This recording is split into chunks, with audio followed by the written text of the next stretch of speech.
Secretary Sri Kamal Galani, Treasurer Sri Dhruv Agarwal, veterans, ladies and gentlemen, and friends.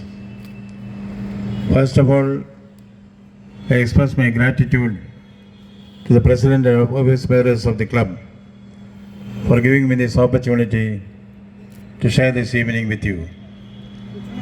As Wordsworth has said, 5 years have passed, 5 summers with the length of 5 long winters. In my case, it is 3 years have passed, 3 summers with the length of 3 long winters since I attended a club meeting. It's the first time that I am attending a club meeting after becoming governor. So thank you very much for that. See, my association with Hindustan Club started long time back. As Shakespeare said, thereby hangs a tale. So there was one lady, air hostess. She was a member of the Hindustan Club, or her father was a member of the Hindustan Club. Then she joined as an air hostess. How smart the Hindustan Club people are, I knew from the way she conducted herself, because, when the flight was from New York to Delhi, an old lady from Ludhiana, she got in the flight and took the first class seat. The air hostess came and told her, ma'am, your seat is not first class, your seat is economy class. But the old lady said, I am the first one to enter this vehicle, I will decide which seat I should choose. It is a difficult proposition. All the air hostesses tried and failed. Then this Hindustan Club air hostess, she asked the captain, sir, can I try? The captain said, by all means do. She went and told something to the old lady. This recalcitrant cantankerous old lady, she obediently stood up, took her bag and went and sat in the economy class. So I asked this Hindustan Club air hostess, what did you tell the old lady? She told me, sir, I told her, madam, this seat goes to London, it's other seat which goes to Delhi. So that is the smartness of the Hindustan Club, as I understand that. The whole concept of a club, it's not something new. The Britishers, before the Britishers, the Greeks had what is called symposia, where people meet together, have drinks, coffee or tea, then they discuss various matters. That was called in the symposia in Greece. The similar one was in Rome. They had a collegium, where again people meet together, spend some time, have a cup of tea and discuss various matters. Voltaire was a member of such a club. The 9 Sisters Club, that's 9 Muses. The term museum came from that. And then the first so-called club of this nature is the club as we know it today is the Whites Club, which was started in London. That is the well-recorded history. That's the first club in the world. Then we had the Brooks Club, which came after that. In India, we had the Madras Club, the Mumbai Gymkhana. Then came the Calcutta Club. Now, Marylebone Cricket Club is a different one. The great contributions which Marylebone Cricket Club has done to the world of cricket. So we have many, many cricket clubs now. Football clubs are there. The Cambridge Union Society is one of the intellectuals club, which is again of this nature.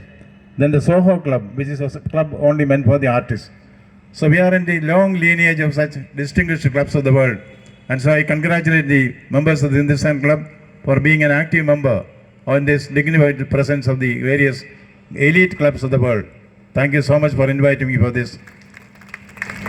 Now, see, the club idea is not just a man-made idea.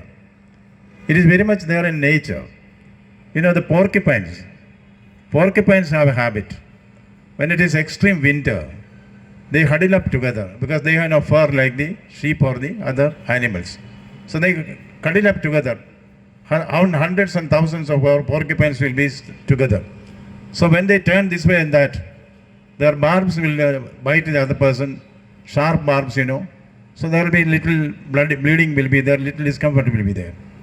One day the young porcupines decided, other animals are guarding themselves. In winter they are staying alone. Why should we come together and receive the barbs and the bleeding is there? Why should we do that?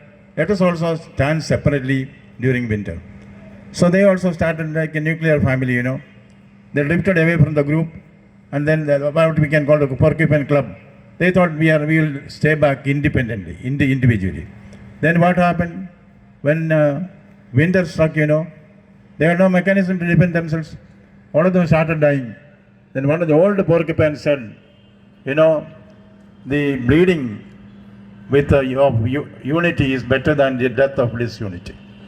That is the underlying factor of a club. When you are coming together, being together, coming together is beginning, keeping together is progress, working together is success. Yes, coming together is beginning, keeping together is progress, working together is success. You have come together, kept together, worked together, success is certainly yours. I am reminded of another one. From the club, your rough edges are chiseled. You become a gentleman by interacting with others, by taking a cue from others, correcting yourself. Mid-course correction is very much there. This is the result of the bonhomie that is there in the club. It's a give and take institution where you give your best and you take the best from others and you chisel yourself into perfect human beings. But there again, there is a problem. You learn from others many things. The interdependence. See, even nations, from dependence through independence, we have come to a stage of interdependence. So we are all interdependent. The entire nation or the nations of the world are interdependent. Once, there is this custom among the tribals. When it is winter, tribals don't have enough warm clothes. So what they do is, sensing how intense the winter will be, they will keep on collecting low wood. This wood will be set on fire and they keep themselves warm during winter. They ask the tribal chief. The tribal chief will do some calculations, some astrological calculations and pray to God. Then he will predict. They said, sir, how intense will be the winter cold this time? The chief said, give me one day. He retreated somewhere, maybe for prayers, for meditation. Then he came and said, this year, the winter will be intense. The tribal chief again, how will be the winter this time again going to be? He said, it's going to be very, very severe. So they collected more firewood. Then after 1 month they said, winter is approaching. How it will be? He said, this is going to be the severest winter in the last 10 years. So they collected a lot of fireworks. Then, what this chief was doing? Each time when they ask the question, he will ask the meteorological department and get the ideas and then tell them as if it is coming from his prayer. After this, he told the Met people, how do you predict this winter so accurately?